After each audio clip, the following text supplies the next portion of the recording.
untuk mendengar ya presentasi dari teman-teman mengenai atau tentang tugas kemarin yang dibuat ya, yang didasarkan kepada bacaan Hendro Puspito ya tentang pengantar sosiologi, apakah sosiologi itu ya. Dan mudah-mudahan ini nanti kita mendapat banyak masukan ya dari teman-teman dengan berbagai variasi PPT yang mungkin akan ditampilkan ya. Dan pesan saya bahwa kita di sini sama-sama belajar ya, sama-sama belajar sehingga nggak perlu ada perasaan bahwa ini punya saya nggak bagus atau nggak bagus. Bukan begitu, bukan itu yang kita nilai ya, tapi melainkan keberanian dan keikhlasan untuk berbagi wawasan kepada teman-teman. Sama seperti adik-adik saya juga sedang belajar dan mudah-mudahan apabila kita bersama-sama uh, berbagi pandangan, untuk pemahaman kita mengenai sosiologi agama ini lebih merasuk, kira-kira begitu. Nah, tanpa berpanjang kata ya, karena waktunya yang terbatas, silakan adik-adik yang ingin mencoba untuk tampil. Monggo silakan.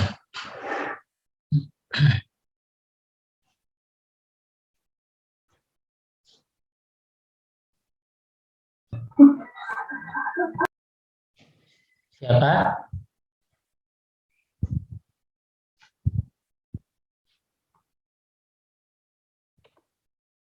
Ini udah 28 mahasiswa yang hadir, monggo silakan. Nggak perlu saya tunjuk kan, biar adik-adik sendiri yang semangat ya, semangat untuk berbagi. Monggo.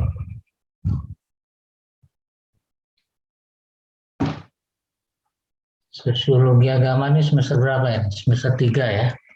Udah mulai senior. Monggo silakan.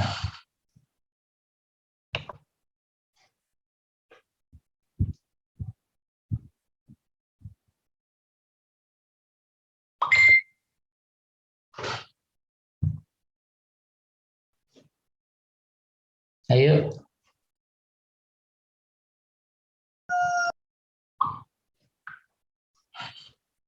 Mana Umi? Mau maju?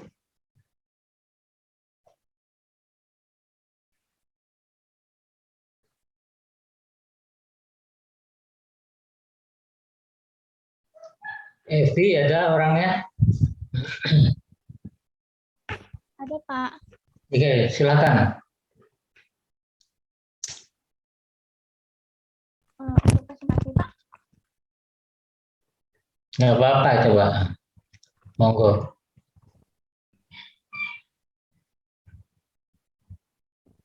Evi ya.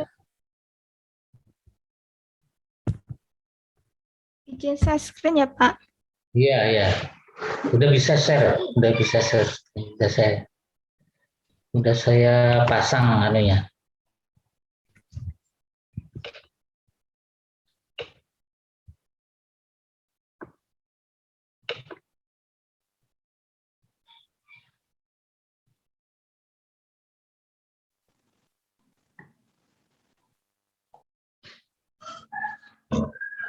Puji. Evi Puji nomornya berapa ya? Untuknya.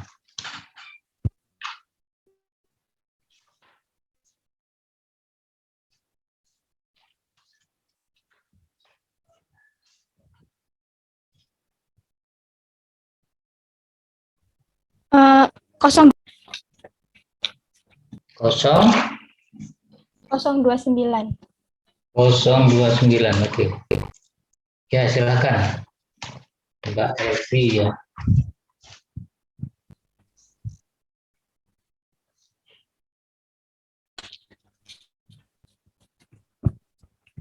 Ini langsung dimulai aja ya, Pak. Ya, ya. Sebelumnya, Assalamualaikum warahmatullahi wabarakatuh. Perkenalkan, saya Evi Putri Lestari dengan nomor NIM 2010 7020 029. Hari ini ada kesempatan untuk mempresentasikan hasil rangkuman saya tentang beberapa segi sosiologi agama dari buku Sosiologi Agama karya Dr. Andes D. Hendro Puspito.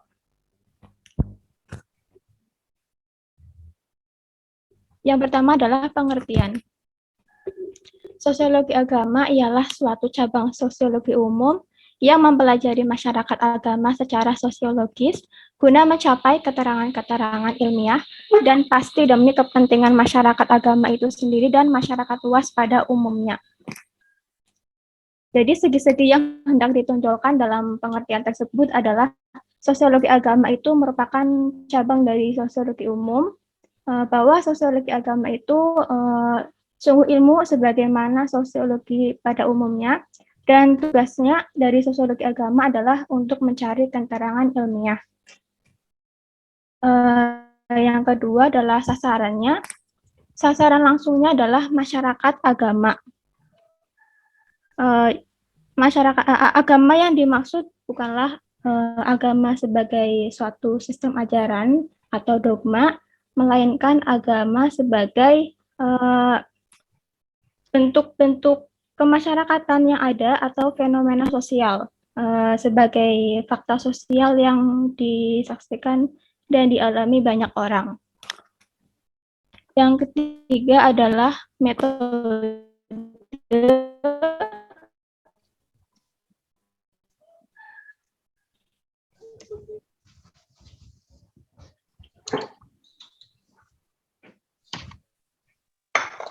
Sinyal ya. Sinyal. Apa-apa. Kalau online memang kayak gini.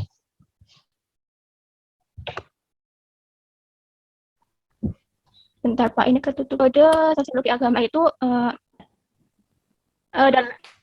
dalam sosiologi agama itu kedengaran nggak Pak suara saya Pak? Kedengaran.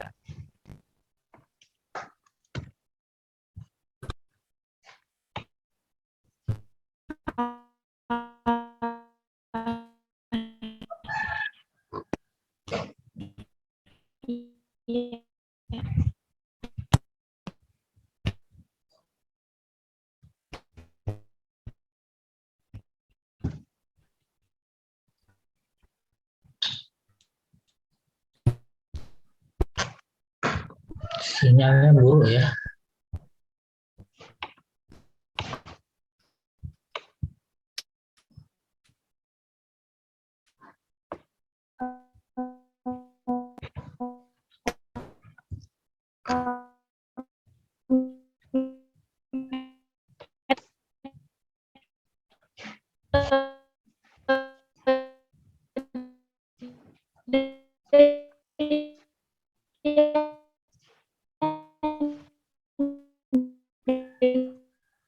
Digunakan oleh sosiologi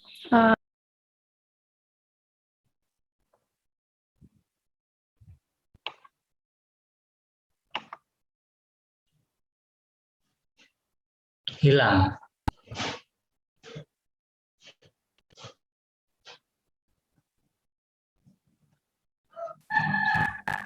Evi. Sinyalnya jelek ya.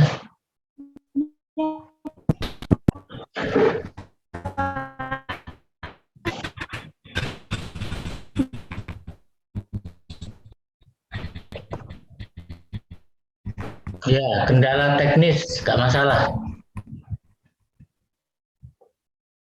Nanti Evi bisa melanjutkan. Mungkin yang lain sekarang. Evi, kedengaran nggak?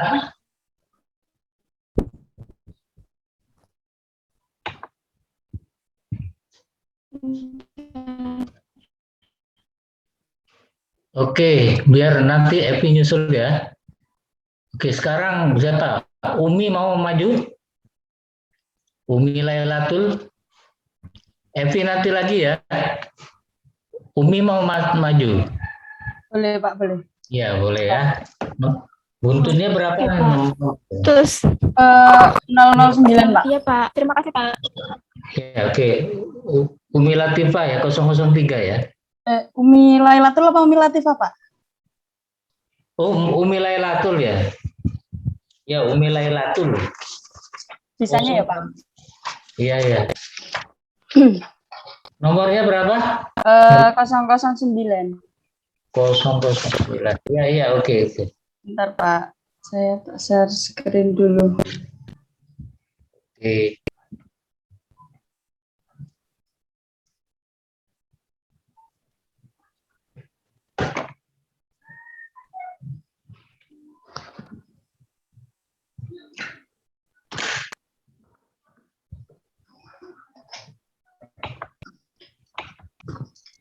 Oke, sebelumnya Assalamualaikum warahmatullahi wabarakatuh. Perkenalkan, nama saya Umi Lailatul Munawwarah. Saya mau mempresentasikan PPT saya tentang sosiologi agama. Sosiologi agama itu menurut Dr. Wigujin merupakan cabang sosiologi yang mempelajari masyarakat beragama secara sosiologis. Di sini sosiologi agama merupakan ilmu yang profan, yang positif dan empiris untuk mencari keterangan mengenai hal ihwal masyarakat agama. Sosiologi agama juga mencapai hukum ke masyarakat yang seumum-umumnya. Sasaran langsung atau objek material sosiologi agama yaitu menangani masyarakat agama. Di sini maksudnya adalah agama itu bukan sebagai suatu sistem ajaran atau dogma, tetapi agama dalam bentuk fenomena sosial atau sebagai fakta sosial yang dapat dialami banyak orang. Sudut pendekatan atau objek formal yaitu mengamati masyarakat agama melalui sudut pandang kacamata sosiologi atau empiris sosiologis. Di sini dalam menjadi objek formal melihat sejauh apa agama itu agama serta nilai-nilai keagamaan itu berperan dan berpengaruh dalam masyarakat, dalam manusia, dalam bermasyarakat. Kemudian metode sosiologi agama itu ada 3, yaitu yang pertama observasi, yang kedua angket, yang ketiga interview. Ketiga metode tersebut tentunya mengenai masalah-masalah keagamaan yang mampu memberikan data-data yang dibutuhkan dalam penelitian. Selanjutnya yaitu tempat dan fungsi sosiologi agama, yaitu tempatnya pada masyarakat agama untuk mencapai keterangan-keterangan ilmiah tentang masyarakat agama. Jadi pernyataan di atas agama itu memiliki tempat dan kedudukan yang sama tingginya dengan rumpun ilmu sosial. Fungsi sosiologi agama yaitu membantu pemimpin agama dan mengatasi kesulitan yang muncul dalam masyarakat Weber, yaitu tentang sosiologi agama klasik. Setelah itu, kemudian setelah Perang Dunia Kedua muncul perkembangan baru, yaitu yang ditujukan kepada kehidupan pada gereja, yang disebut sosiologi gereja. Kemudian muncul sosiologi pastoral, karena peneliti itu menganggap menyadari bahwa pelayanan pastoral dirasa mendatangkan perbaikan dalam sosiologi agama. Selanjutnya, tahun 1960, sosiologi gereja ini mengalami kemunduran karena beberapa alasan. Kemudian banyak pertimbangan sehingga terjadi perubahan pada sosiologi gereja, kemudian mundur atau berhenti dan bangkit kembali dengan didukung oleh Peter L. Berger dan Thomas Locke untuk membenarkan tentang jelas ya Pak suara saya? Iya jelas, bukan Thomas Locke, Thomas Lukman. Oh ya Thomas, oh ya salah ya berarti Pak ini tulisnya. Thomas Lukman.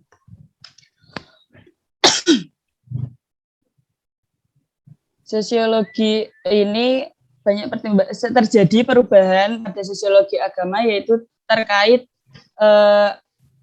cangkupan itu tidak hanya pada gereja atau pastoral saja, tetapi dalam arti luas. Dan perbaikannya ini sosiologi agama menggunakan metodologi baru dalam menangani permasalahan-permasalahan agama di zaman yang semakin maju ini. Tahun 1970, sosiologi agama menghadapi beberapa problematika baru, diantaranya yaitu lingkup tinjauan sosiologi agama itu harus diperluas.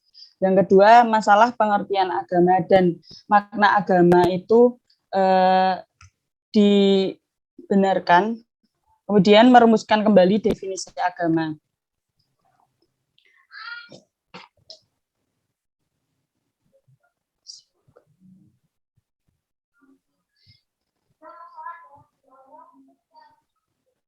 Kemudian konsep sosiologi agama di Indonesia atau perkembangan sosiologi agama di Indonesia itu berawal dari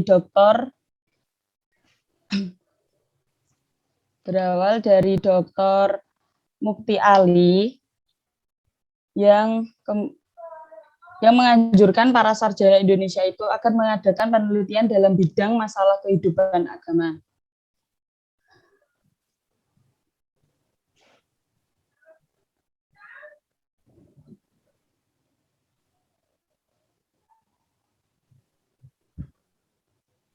Kemudian muncul edaran buku yang berjudul Profil Pesantren oleh Sujoko dan kawan-kawan pada tahun 1974 dan buku pembaruan oleh Muhammad Dawan Raharjo.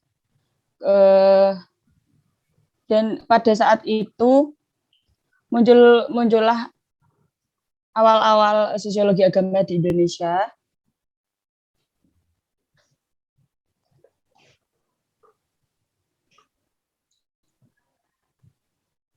Itu LP3S itu bacanya gimana Pak? LP3ES. Oh, LP3ES. Itu penerbit itu. Oh, iya.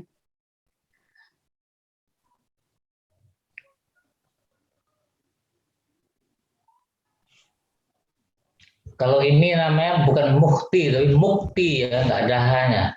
Oh iya, Mukti Ali ini dulu dosen Fakultas Usuluddin UIN Sunan Kalijaga, terus dia jadi Menteri Agama, terus gelarnya bukan doktor tapi MA ya, dia sampai di Kanada tuh hanya S2 tapi Mukti Ali, tapi gelarnya nggak pernah disebut karena memang beliau ini udah besar namanya, karena dia salah satu perintis studi ilmiah mengenai agama ya. Jadi memang ini kalau sosiologi agama di kalangan orang-orang Islam ya, kaum muslimin Indonesia itu belum masih baru ya, baru tahun 70-an. Jadi seperti saya bilang bahwa UIN IAIN lama itu dulu nggak ada ilmu-ilmu empiris, itu nggak ada. Ya, yang ada itu adalah ilmu-ilmu agama atau ya, dari segi normatifnya, misalnya tafsir, hadis, bahkan sejarah Islam pun dikaji dari sudut pandang normativitasnya, bukan empiriknya ya, bukan agama sebagai kenyataan sosial, tapi agama sebagai keyakinan. Nah, waktu Mukti Ali ini menjadi Menteri Agama, ya karena dia memang dosen Usuluddin ya, dia memang pinter filsafat, kan dia ini bukan sosiolog tapi ahli filsafat, dan kita tahu sosiologi itu kan memang anak kandungnya filsafat, sehingga dia punya cara pandang yang berbeda dengan agamawan pada umumnya yang melihat agama itu sebagai hal-hal yang terkait dengan keyakinan, dan yang namanya keyakinan kan nggak bisa diteliti dengan secara objektif. Nah, kemudian ketika dia menjadi Menteri Agama, dia mulai merintis pendekatan-pendekatan sosiologi agama itu. Mula-mula dia ya karena ini kaitannya dengan keiyainan, kemudian dia banyak sekali mengirim ya atau mengutus para peneliti, antropolog dan sebagainya untuk ke pesantren dan membuat laporan objektif mengenai pesantren. Nah, di sini disebut sebagai contoh dari perintisan sosiologi agama di Indonesia. Oke, lanjut. Munculnya penulis-penulis tersebut dan buku-buku yang diedarkan itu menumbuhkan benih-benih sosiologi penelitian yang diinginkan oleh sosiologi agama di masa depan. Kemudian saya akan menjelaskan tentang jenis sosiologi agama itu ada 4. Yang pertama yaitu sosiologi agama aliran klasik. Yang kedua aliran positivisme. Yang ketiga yaitu aliran teori konflik, dan yang terakhir yaitu aliran fungsionalisme. Kemudian penglihatan teori fungsionalisme atas agama. Sebentar, Pak.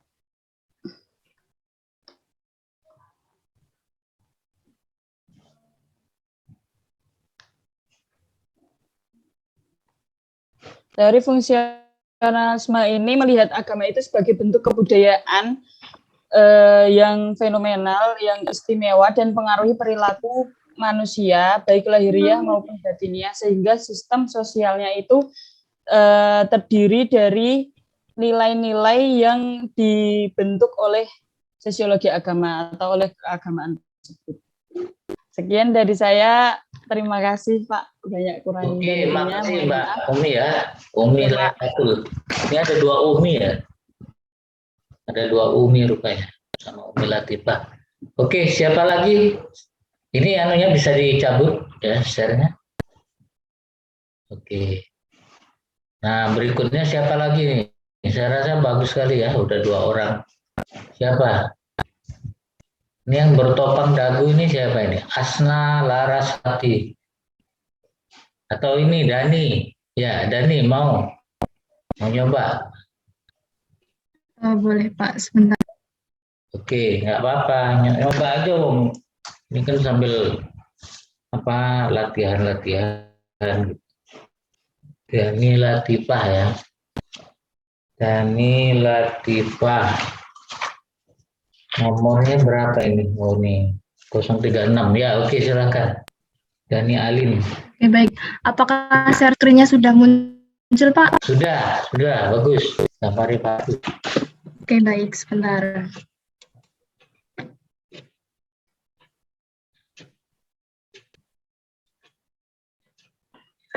Oke, sebelumnya Assalamualaikum warahmatullahi wabarakatuh. Waalaikumsalam warahmatullahi wabarakatuh.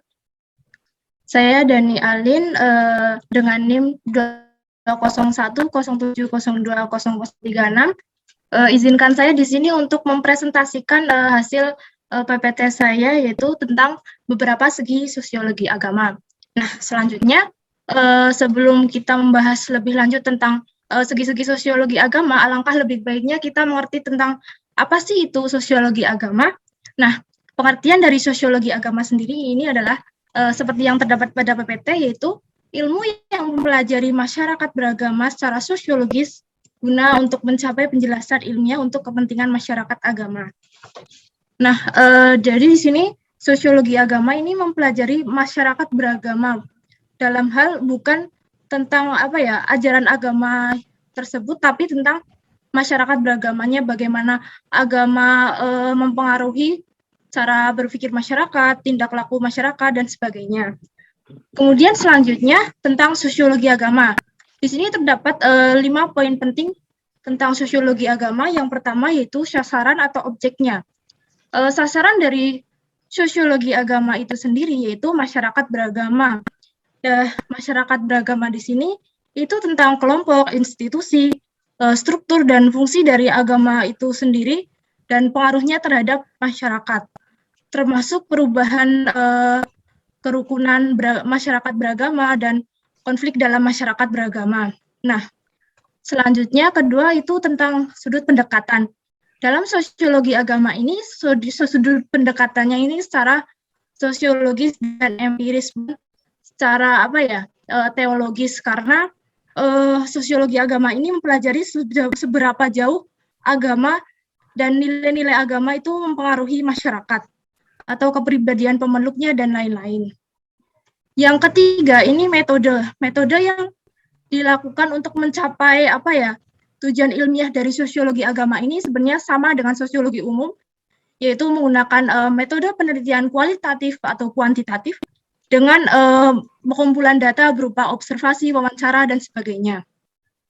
Selanjutnya yang keempat, tempat dari sosiologi agama itu sendiri ialah menduduki tempat yang relevan atau empiris, bukan menduduki tempat yang teologis.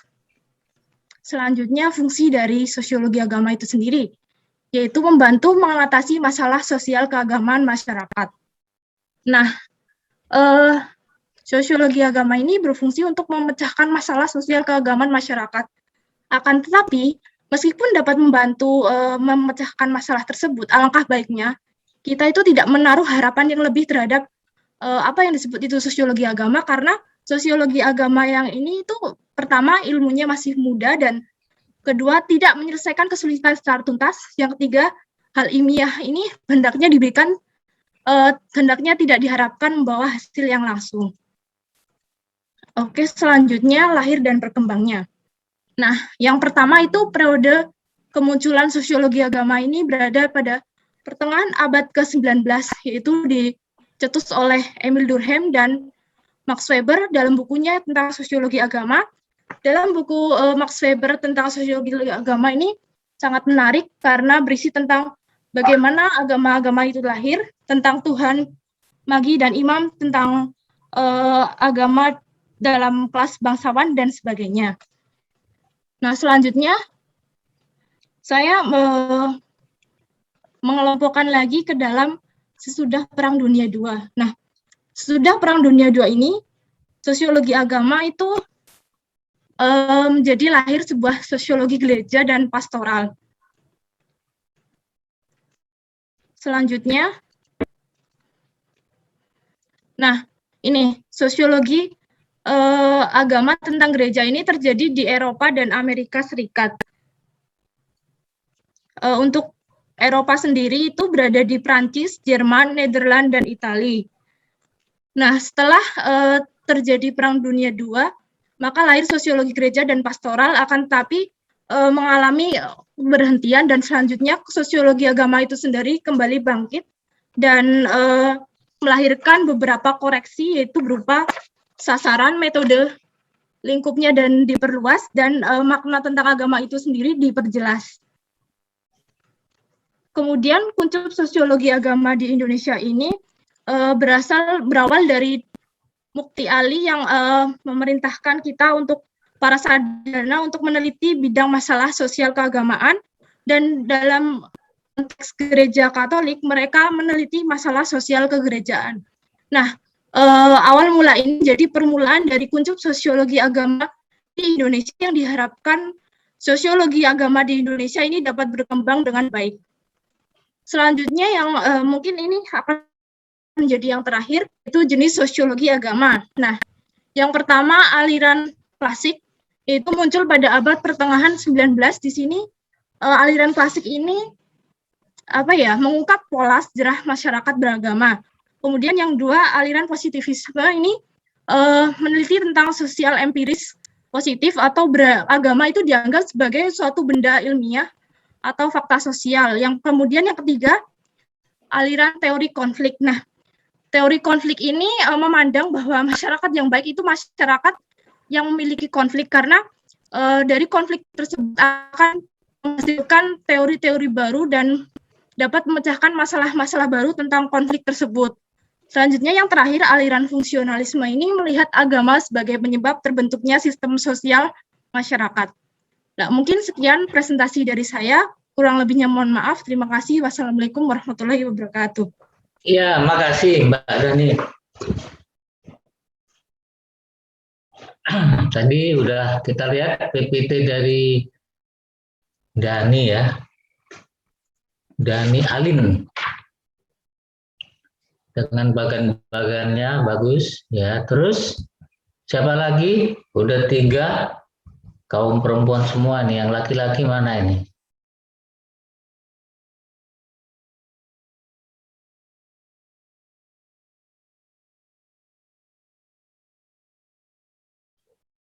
Mana Hanif?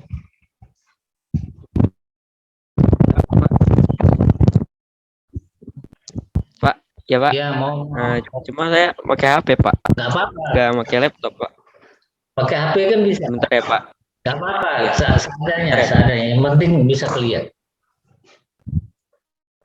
Pelan-pelan aja, nggak usah.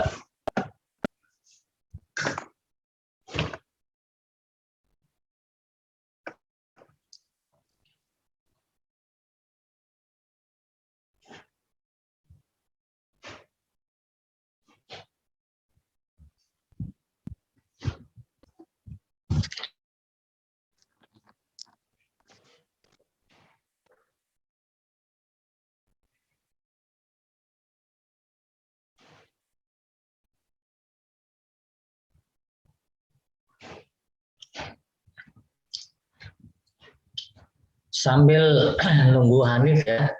Jadi saya rasa salah satu poin penting dari Hendro itu adalah bahwa nah ini udah ya kita dengar, kita lihat.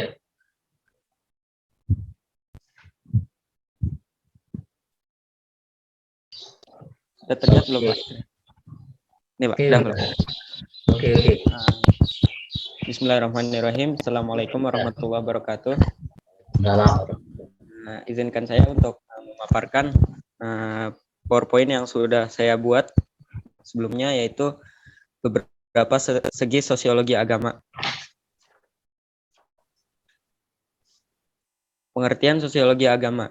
Menurut Dr. H. Godun, sosiologi agama adalah bagian dari sosiologi umum yang mempelajari suatu ilmu budaya empirisme, profan dan positif yang menuju kepada pengetahuan umum yang jernih, bersumber dari struktur, fungsi-fungsi dan perubahan-perubahan kelompok keagamaan dan gejala-gejala kekelompokan keagamaan. Sedangkan menurut Hendro Puspito sendiri selaku penulis bukunya mengatakan bahwa definisi dari sosiologi agama yang lebih singkat yaitu suatu cabang sosiologi umum yang mempelajari masyarakat agama secara sosiologis guna mencapai keterangan-keterangan ilmiah dan pasti demi kepentingan masyarakat agama itu sendiri dan masyarakat luas pada umumnya. Jadi sosiologi agama dikaji yaitu untuk membantu masyarakat agama itu sendiri dalam menyelesaikan masalah-masalah sosial di dalamnya. Lahir dan berkembangnya sosiologi agama. Itu cikal bakal peminatan kepada pengkajian fenomena agama sudah ditemukan pada sekitar pertengahan abad ke-19 oleh sejumlah sarjana atau ilmuwan dari barat terkenal seperti Edward B. Taylor, Herbert Spencer, Friedrich Müller, dan Sir James J. Fraser. Namun kajian masalah agama secara ilmiah dan terbina baru dimulai pada sekitar tahun 1900-an. Pada saat itu mulai bermunculan buku-buku sosiologi agama yang sering disebut dengan sebutan sosiologi agama klasik. Pada periode klasik ini dikuasai oleh 2 sosiolog terkemuka yang namanya sudah tidak asing di kalangan akademi sosiologi, yaitu Emil Durkheim dan Max Weber. Sasaran langsung atau objek material dari sosiologi agama. Sosiologi agama menangani masyarakat agama sebagai sasaran langsungnya. Kelompok-kelompok agama, institusi-institusi religius yang mempunyai ciri pola tingkah laku tersendiri, baik ke dalam maupun keluar menurut norma-norma yang ditentukan oleh agama. Jadi sosiologi agama menangani langsung atau mengkaji langsung dari masyarakat-masyarakat agama itu sendiri dan melihatnya secara kajian empirisme. Masyarakat agama yang seperti tersebut akan disoroti secara berturut-turut, mulai dari strukturnya, fungsinya, pengaruhnya terhadap masyarakat luas, dan atas stratifikasi sosial khususnya. Sosiologi agama akan mengkaji perubahan-perubahan sosial yang disebabkan oleh agama. Jadi sosiologi agama terutama mengkaji perubahan-perubahan atau fenomena-fenomena sosial yang ada dalam masyarakat agama. Sasaran sosiologi agama kepada masyarakat agama ialah agama yang dipandang sebagai fakta sosial, bukan sebagai suatu sistem atau dogma. Jadi sosiologi agama memandang masyarakat yaitu sebagai sebuah fakta sosial yang ada, bukan dilihat sebagai suatu sistem atau ajaran atau dogma. Sudut pendekatan objek formal dan metode sosiologi agama. Jika teologi atau ilmu ketuhanan mempelajari agama dan masyarakat agama dari kacamata supraempiris, maka sosiologi agama mempelajarinya berdasarkan kacamata empiris sosiologis. Maksudnya itu sosiologi agama mencari dimensi sosiologis dari fenomena agama dan masyarakat agama, yaitu menilik seberapa jauh agama nilai-nilainya memainkan peran dan memberikan pengaruh atas eksistensi dan operasi masyarakat sosial. Lalu sosiologi agama menempuh cara yang sama seperti sosiologi umum dalam metode pengkajian ilmiahnya untuk mencapai maksudnya, yaitu mempelajari agama dan sosiologi agama, yakni melalui metode penelitian yang ada seperti observasi, interview atau wawancara, dan angket mengenai masalah-masalah keagamaan yang dianggap penting dan sanggup menyajikan data-data yang dibutuhkan atau data-data yang dicari. Tempat dan fungsi sosiologi agama. Tempat dari sosiologi agama yaitu suatu ilmu yang menduduki tempat yang profan. Maksudnya itu ilmu yang positif dan empiris, yang keberadaannya dapat dibuktikan secara ilmiah dan bisa dipandang melalui bisa dipandang melalui atau bisa dirasakan melalui panca indera. Sedangkan fungsi sosiologi agama yaitu untuk membantu para tokoh agama atau para pemuka agama dalam mengatasi masalah-masalah sosio-religius yang tidak kalah pentingnya dengan masalah-masalah sosial non-keagamaan. Dalam bidang teoritisnya, jika para ahli agama memerlukan konsep-konsep dan resep-resep ilmiah praktis yang sulit ditemukan dari teologi, maka sosiologi agama dapat memberikan sumbangan gagasan-gagasan tersebut. Jadi di sini posisi atau fungsi sosiologi agama yaitu membantu menemukan resep-resep atau konsep-konsep praktis ilmiah yang tidak bisa dicari atau tak bisa ditemukan dalam ilmu-ilmu ketuhanan. Lalu ada jenis-jenis sosiologi agama. Dalam lingkup sosiologi agama terdapat macam aliran sosiologi agama umum, sosiologi umum yang mereka ikuti. Adanya perbedaan jenis sosiologi dengan ciri-cirinya tersendiri dapat diterangkan sebagai berikut. Pertama, terdapat perbedaan visi atau realitas masyarakat, khususnya mengenai kekuatan yang dianggap memainkan peran dominan atas kehidupan masyarakat. Yang kedua, akibat dari perbedaan visi itu digunakan pula metode dan pendekatan yang berbeda-beda untuk mengamati dan mempelajari masyarakat. Lalu ada aliran-aliran dalam sosiologi agama, yaitu ada 4. Yang pertama, aliran klasik, muncul pada pertengahan abad ke-19 dan belahan pertama dari abad ke-20, yang mana ditopang oleh beberapa sosiolog-sosiolog. Lalu kedua ada aliran positivisme yang merupakan aliran yang mengikuti sosiologi empiris positivis dan menjajarkan masyarakat termasuk masyarakat agama setara dengan benda-benda alamiah. Jadi di sini masyarakat dipandang sebagai dipandang sama atau setara dengan benda-benda ilmiah yang bisa dilihat secara empirisme. Lalu ada aliran teori konflik yang di dalamnya memandang ahli sosiologi aliran ini, masyarakat yang baik ialah masyarakat yang hidup dalam situasi konfliktual. Jadi masyarakat yang stabil, yang baik itu menurut aliran teori konflik ini masyarakat yang hidupnya dalam situasi konfliktual, selalu konflik di dalamnya.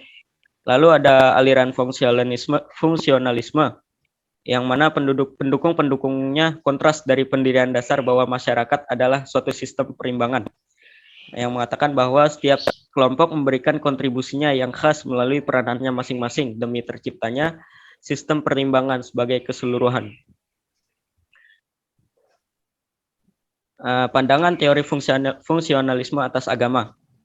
Aliran fungsionalisme memandang masyarakat sebagai suatu equilibrium sosial dari semua institusi yang ada di dalamnya. Teori fungsionalisme memandang agama sebagai salah satu lembaga sosial yang memegang peranan penting untuk menjawab kebutuhan mendasar dari masyarakat atau kebutuhan manusia yang tak dapat dipuaskan dengan nilai-nilai duniawi. Lebih lanjut lagi, fungsionalisme memandang agama itu sebagai penyebab sosial yang dominan dalam terbentuknya lapisan sosial dalam tubuh masyarakat. Jadi masyarakat agama yang fenomena sosial yang ada dalam masyarakat agama dipengaruhi secara dominan yaitu oleh agama. Lalu dapat disimpulkan semuanya bahwa teori fungsionalisme melihat agama sebagai suatu bentuk kebudayaan yang istimewa yang pengaruhnya dapat meresapi pola tingkah laku masyarakat penganutnya baik secara lahiriah maupun batiniah, sehingga sistem sosialnya untuk sebagian terdiri dari kaidah-kaidah yang dibentuk oleh agama. Terima kasih dari saya, kurang lebihnya mohon maaf. Assalamualaikum warahmatullahi wabarakatuh. Waalaikumsalam. Terima kasih Mas Bahrudin ya, bagus sekali. Jadi walaupun pakai HP tetap jelas. Iya Pak, tadi lupa Pak kalau mau presentasi Pak.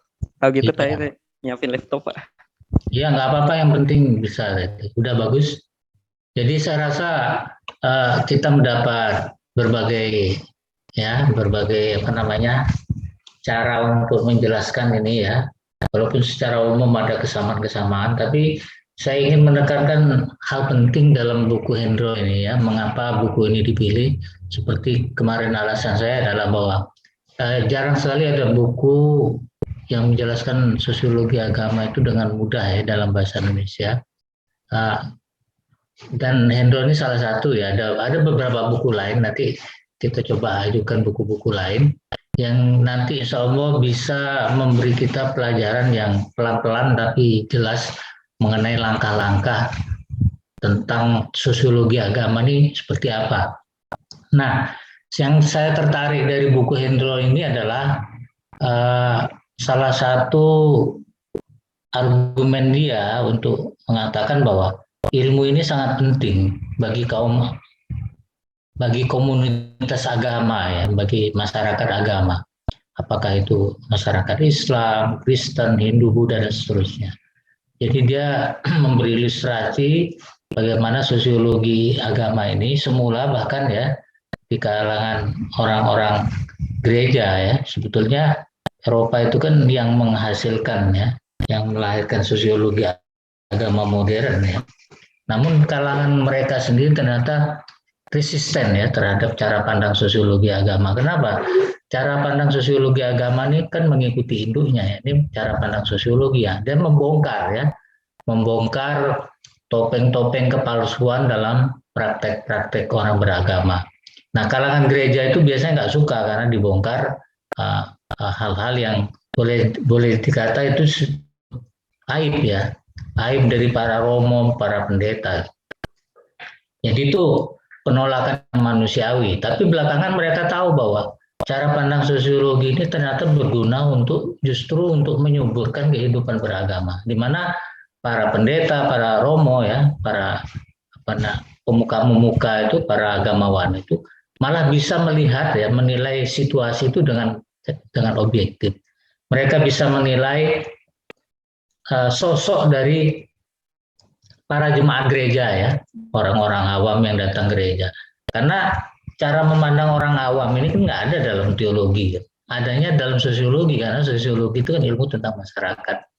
Jadi kalau sosiologi itu diarahkan kepada masyarakat gereja, ya tentu para agamawan, para romo dan pendeta itu beruntung karena mereka mendapat laporan yang soheh ya, yang valid tentang apa sesungguhnya yang terjadi di kalangan umat. Nah, ini penting sekali bagi para pendeta untuk kemudian mengubah cara mereka menyampaikan khotbah, cara mereka melayani umat. Nah, itu yang terjadi di dunia barat. Begitu juga rupanya di Islam ya. Di Islam itu malah kalau menurut bukunya Hendro ini masih baru tahun 70-an. Saya rasa begitu ya, memang tahun 70-an itu walaupun itu udah cukup lama, sudah 40 tahun, tapi ya tetap aja itu ilmu baru di mana sebelumnya kan cara pandang orang ya atau cara orang mengurai agama itu sangat tekstual ya. Jadi yang dikemukakan dalam buku-buku itu adalah gambaran-gambaran ideal tentang agama, bukan kenyataan-kenyataan empiris yang ada di lapangan. Sehingga seringkali kebijakan-kebijakan terhadap umat Islam itu, ya, bahkan perlakuan dari organisasi keagamaan sendiri terhadap umat mereka, misalnya Muhammadiyah atau NU kepada itu tidak mengikuti hukum-hukum masyarakat. Jadi mereka selalu menilai masyarakat itu secara normatif. Maka tidak heran bahkan akhirnya bahwa organisasi keagamaan itu bukan hanya tidak mampu membaca masyarakatnya sendiri, bahkan mereka tentu saja ya kalau masyarakatnya sendiri nggak bisa dia baca, apalagi membaca masyarakat lain, sehingga tidak heran orang Muhammadiyah salah menilai tentang orang NU juga salah menilai tentang Muhammadiyah, maka timbullah saling ketidakpahaman di antara berbagai pihak. Jadi dengan poin ini saya rasa Pak Hendro ini mengingatkan kita bahwa ini topik penting ya untuk mahasiswa sosiologi. Ya, andai kata tidak ada mata kuliahnya ya harus didorong supaya ada. Tapi UIN saya rasa melihat sosiologi agama ini sebagai hal yang sangat penting. Bahkan di Usuluddin ya, sosiologi agama ini diangkat menjadi prodi tersendiri. Ada prodi sosiologi agama. Jadi ada 2 sosiologi di UIN, sosiologi umum ya seperti adik-adik dan sosiologi agama. Namun nggak masalah, tadi kan udah diingatkan dalam tayangan-tayangan bahwa sosiologi agama itu metode penelitiannya mengikuti cara kerja sosiologi umum. Ya tentu harus begitu ya, karena ini bukan ilmu yang berbeda dari sosiologi. Ini sosiologi hanya ada predikannya agama. Kenapa? Ya, ini sosiologi tentang masyarakat agama. Seperti juga ada sosiologi tentang masyarakat industri, sosiologi tentang relasi perempuan, ya, sosiologi tentang penjara. Jadi nanti ada sosiologi penjara dan sebagainya. Itu kan hanya predikatnya, tetapi cara berpikirnya, metodologinya, paradigmanya, perspektifnya itu adalah ya perspektif sosiologi. Nanti dalam pertemuan berikutnya kita akan melihat bagaimana agama-agama ini, agama ya, dilihat dari berbagai perspektif. Terutama dari 3 tokoh besar ya. Ya trimurtinya sosiologi itu kan ada, trinitasnya sosiologi ya. Karl Marx, Max Weber, dan Emil Durkheim. Itu 3 orang. Jadi adik-adik kalau belajar sosiologi, 3 tokoh ini yang didalami ya, nanti adik-adik pasti memahami peta sosiologi secara keseluruhan. Tapi itu mungkin pertemuan berikutnya, tapi ini saya rasa ini pintu masuk dari kita untuk memahami betapa pentingnya sosiologi agama ini bagi komunitas agama. Jadi ini bukan ilmu yang sia-sia, tapi ilmu yang apabila dipelajari sungguh-sungguh itu justru akan membantu kalangan agamawan untuk mendidik atau mengarahkan umatnya ya atau halayaknya. So, orang Muhammadiyah, ya, organisasi Muhammadiyah misalnya, organisasi NU yang berkepentingan untuk mengatur jemaatnya. Gereja Katolik berkepentingan mengatur jemaat.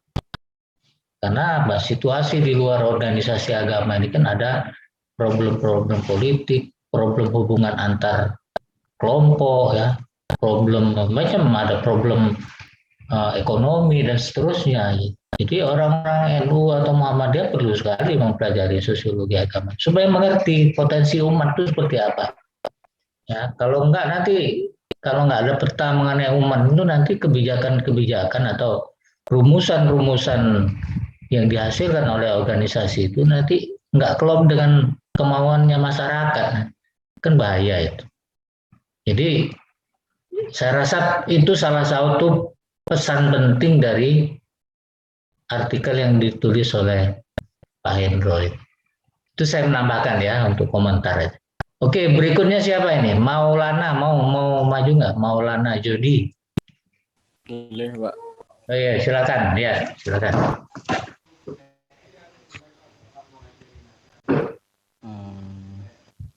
Apakah sudah terlihat?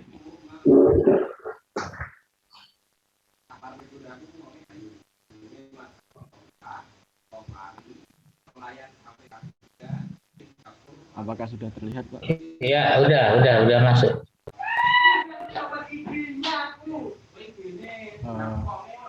Bismillahirrahmanirrahim. Assalamualaikum warahmatullahi wabarakatuh.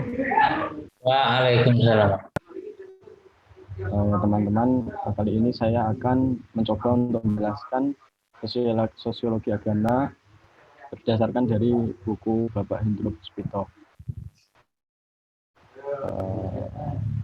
Yang pertama, secara definisi, sosiologi agama seperti apa yang telah disampaikan oleh teman-teman tadi merupakan bagian dari sosiologi umum seperti sosiologi ekonomi, sosiologi pendidikan, sosiologi pembangunan, dan lainnya. Sosiologi ini dalam arti kajiannya bersifat profan, jadi tidak ada hal-hal yang bersifat sakral lah di dalam sosiologi ini, walaupun dalam praktek keagamaan ada hal-hal yang dianggap sebagai profan atau hal-hal yang dianggap sebagai sakral. Nah, tujuan dari sosiologi agama ini untuk menemukan keterangan ilmiah dari realitas keagamaan. Telah kita pelajari sebelumnya bahwa untuk menemukan keterangan yang ilmiah, kita juga harus membutuhkan objek yang ilmiah juga. Objek ilmiah ini kita dapatkan dari objek penelitian yang bersifat empiris, ataupun objek yang bersifat dapat diterka oleh indera manusia. Kemudian berkaitan dengan objek tadi, objek material sosiologi merupakan berupa masyarakat sebagai kelompok keagamaan. Jadi yang dikaji oleh sosiologi bukan dogma sebagai dalam arti tuntutan agama ataupun tuntunan agama secara tekstual, akan tetapi ini adalah aktivitas keagamaan yang telah terejawantahkan dalam kehidupan beragama yang bersumber dari agama itu sendiri, baik yang berbentuk formal seperti lembaga pendidikan Islam contohnya, ataupun lembaga-lembaga non formal seperti kebudayaan. Nah, yang kemudian adalah dogma ini merupakan ekspresi keagamaan dari ajaran-ajaran tersebut, bukan kita menilai bukan benar salah atau benar atau tidaknya, tetapi kita melihat aktivitas keagamaan yang ditimbulkan yang berasal dari agama tersebut. Misalnya suatu negara mengambil perundang-undangan yang didasarkan dari pembelajaran ataupun agama Islam.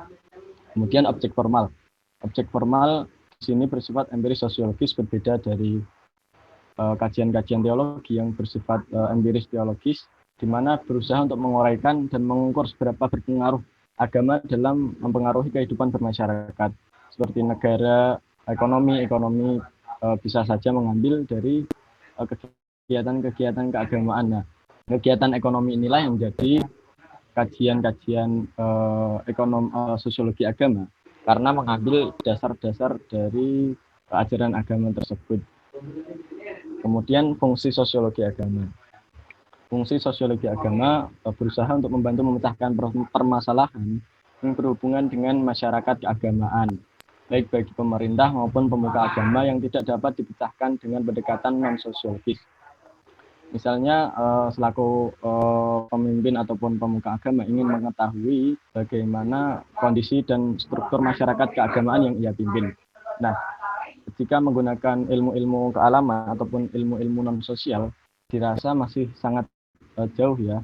Misalnya ilmu ekonomi, ilmu kesehatan, akan sulit untuk memecahkan ataupun memetakan bagaimana masyarakat agama ini menjadi suatu kesatuan. Nah, dengan sosiologi ini diharapkan dapat membantu memetakan bagaimana masyarakat itu berjalan di atas fondasi keagamaannya. Sebagai lanjutan, sejarah sosiologi agama yang pertama lahir di Eropa pada abad ke-19.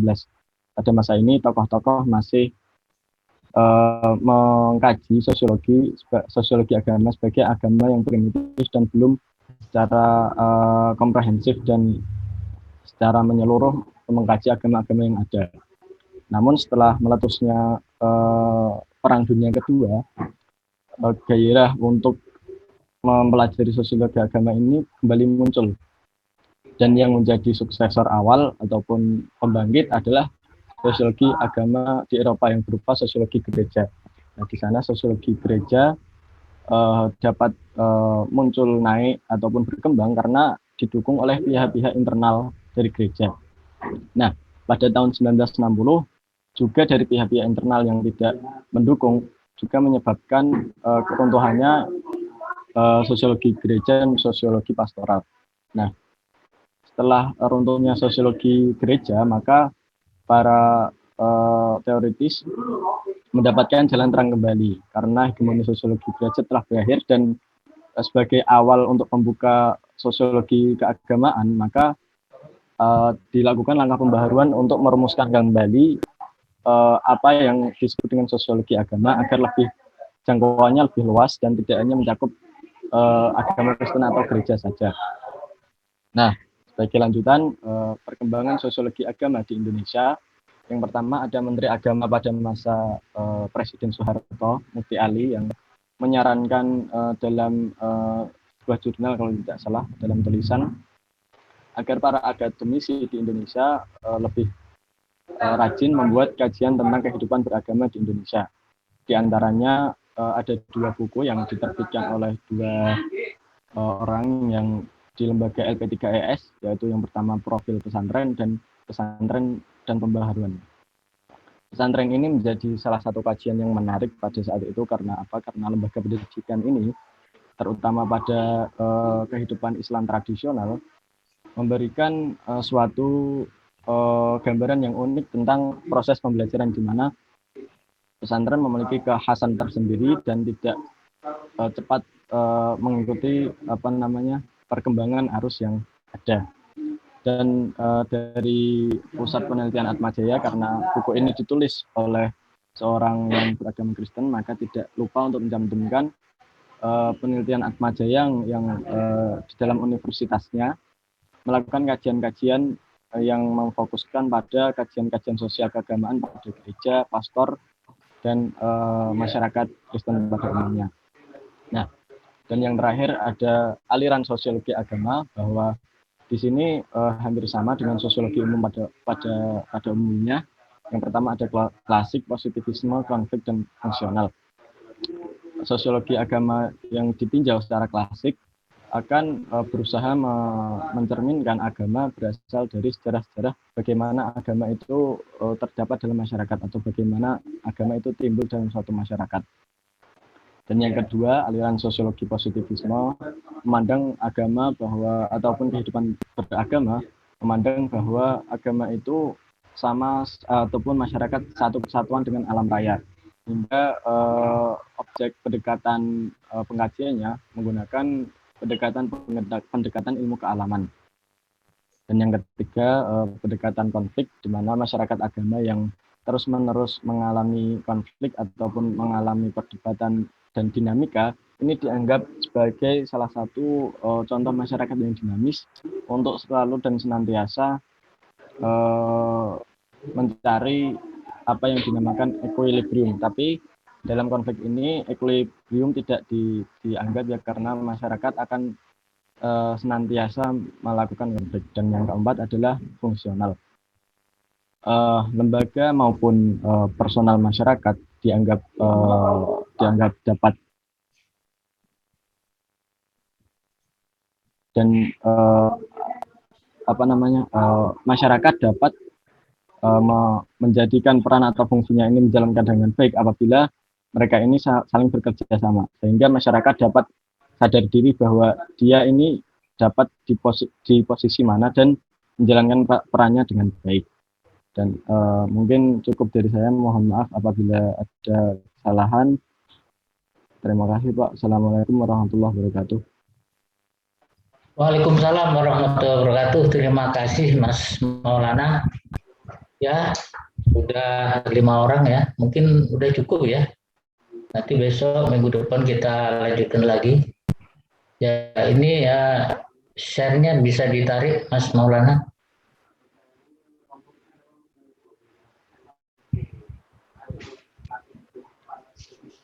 Ada kendala, mohon maaf Pak, sebentar. Iya.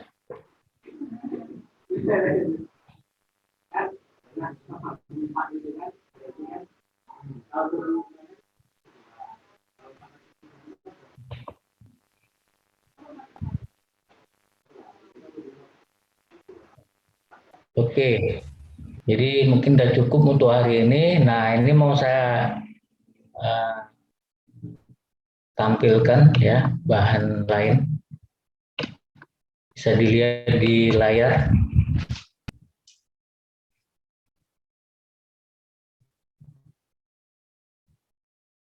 Udah kelihatan ya? Ya, Udah, Pak. Sudah, Pak.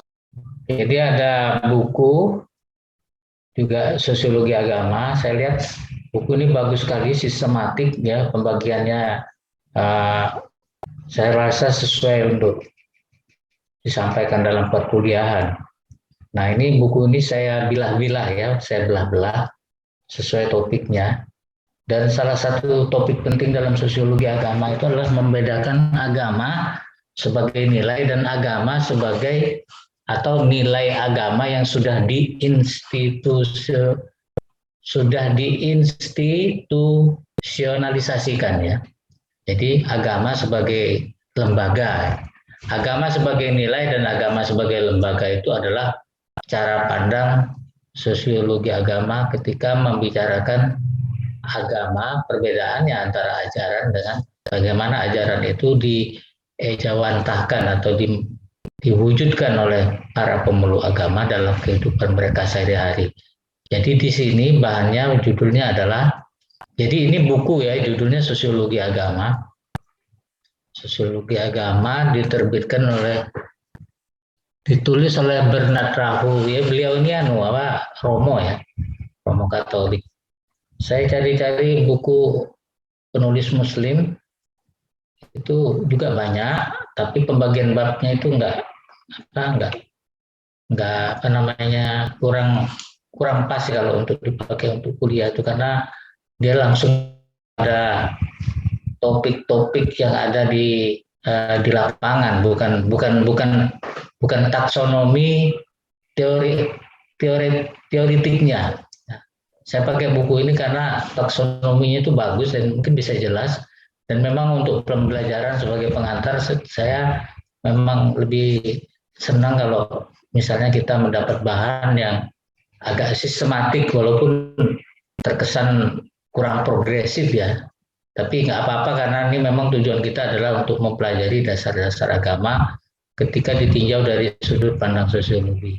Jadi bab ini salah satu bab dalam buku itu judulnya adalah Agama sebagai Institusi Sosial. Ini penjelasannya nanti bisa dilihat, ini nggak terlalu panjang ya, sekitar 25 halaman. Hurufnya besar-besar gini. Mulai dari definisi agama itu seperti apa, ya, macam-macam definisi. Saya rasa di sini bisa kelihatan. Ada definisi operasional, ada definisi fungsional, macam-macam. Apa yang dimaksud nanti lihat. Ada definisi deskriptif. Jadi ini memang bagus untuk pengantar kita ya. Terus juga aspek agama. Mulai dari kepercayaan, aspek kepercayaan, terus ritus-ritus, ritual-ritual ya, simbol-simbol, pengalaman keagamaan ya. Nah, jadi dan masyarakat agama ya. Jadi yang ditonjolkan oleh Pak Romo Bernard Rahu ini adalah agama ketika sudah wujud sebagai lembaga itu nanti dia bisa diteliti karena lembaganya itu kelihatan.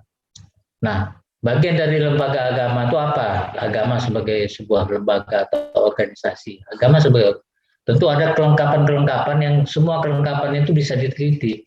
Misalnya ada unsur kitab sucinya. Terus di dalam kitab suci itu ada ajaran, ada norma gitu.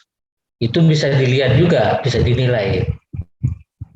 Karena norma ini mengatur secara garis besar ya cara hidup dari umat beragama. Kemudian ada ritual-ritual ya. Ritual-ritual seperti sembahyang, kebaktian, macam-macam. Dan seluruh peralatan yang dipakai dalam ritual itu. Mungkin lilin, mungkin beduk ya kan. Nanti ada topik mengenai mengapa masyarakat tertentu Muslim masjidnya pakai beduk, yang lain nggak pakai beduk. Nah ini kan urusan sosiologi. Jadi ada ideologi itu di belakang beduk ini. Terus ada juga debat mengenai penggunaan mic ya. Apakah sah sembahyang pakai mic karena zaman Nabi nggak pakai pengeras suara kan.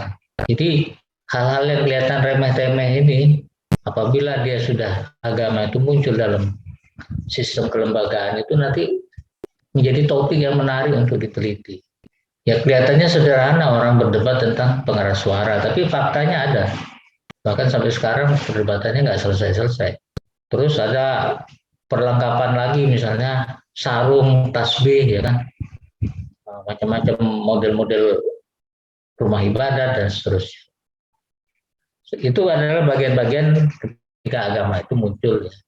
Nah ini bukunya ini saya lihat sederhana, jadi gampang dipahami ya.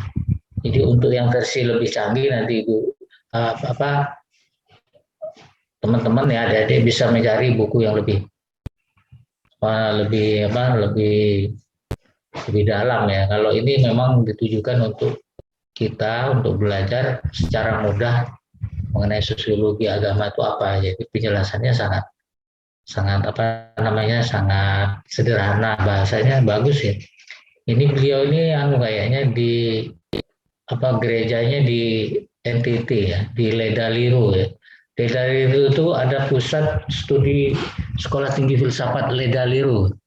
Itu salah satu sekolah tinggi filsafat terbaik di Indonesia setelah Diriyarkara di Jakarta. Jadi di Jakarta juga ada STF Diriyarkara, sekolah tinggi filsafat Diriyarkara. Nah di NTT itu juga ada, dan kita tahu dari NTT itu banyak sekali lahir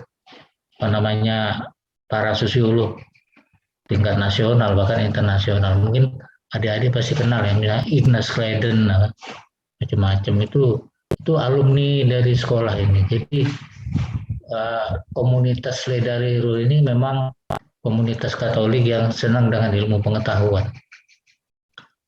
Saya rasa ini buku yang menurut saya tepat ya untuk kita pelajari, dan nanti setelah kuliah ini selesai adik-adik bisa mengunjungi classroom untuk membaca ini lebih lanjut dan kemudian melihat